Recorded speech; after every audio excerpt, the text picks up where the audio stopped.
Being fairly represented is something that everyone wishes for themselves.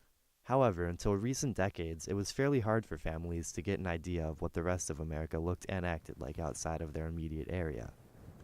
House Proud is an exhibit at Ohio University's Kennedy Art Museum, curated by Dr. Samuel Dodd, whose goal was to give an idea of what houses have been like throughout America.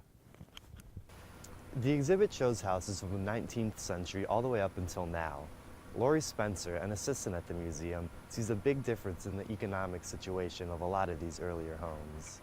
The way that I interpret it, like this house right here, there's no cattle, there's no other livestock, but there's one horse. And then you look at this picture and there's probably 30 head of cattle in there. And from programs I've seen on TV and things, I do know that people used to know their wealth by how much livestock that they had.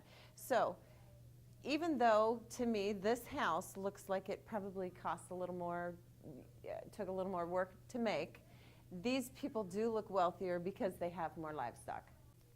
The exhibit showcases all types of houses, from well-off families over to multiple families crammed into one small house.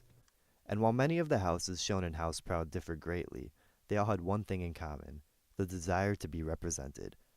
People in the 19th century were very underrepresented. Spencer explains that there weren't even basic systems to protect people like we see today. You know, these pictures remind me of the Old West. I'm assuming there's Indians around there somewhere, or somebody that could always attack them and steal their stuff or kill them. And back then, you know, you didn't have a sheriff real close to come and help you, and you probably had to defend for yourself. And maybe that's why so many people lived in the same house. If you look at this photo, there's a lot of people in that house, and they all look like adults. I mean, there's a couple children. But so that makes me think it was maybe brothers, sisters, aunts, and uncles or something. And maybe they all lived together to help each other, to work the farm, and to defend. One of the main groups of people represented in House Proud is the lower class. While people definitely continue to struggle for proper representation today, it was even harder back in the 19th century. The Homestead Act gave many Americans hundreds of acres of free land to encourage settlement in the West, which was a unique opportunity for a lower-class family to become better represented. Ed Pauley, the director of the Kennedy Museum, sees this, along with an opportunity for personal expression.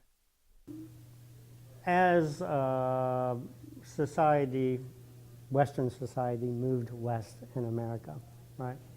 They started to establish homes and claim out pieces of land, claim pieces of land and things like that. And they would build a homestead. Yeah.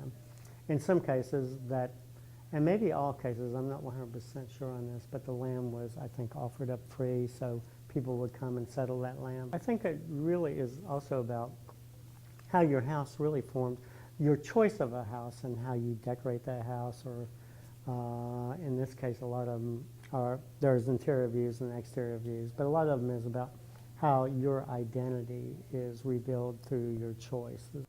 With a country that's slowly moving towards representation for everyone, it's good to be able to take a look back and see where we've come from. For WOUB News, I'm Ben Schwartz.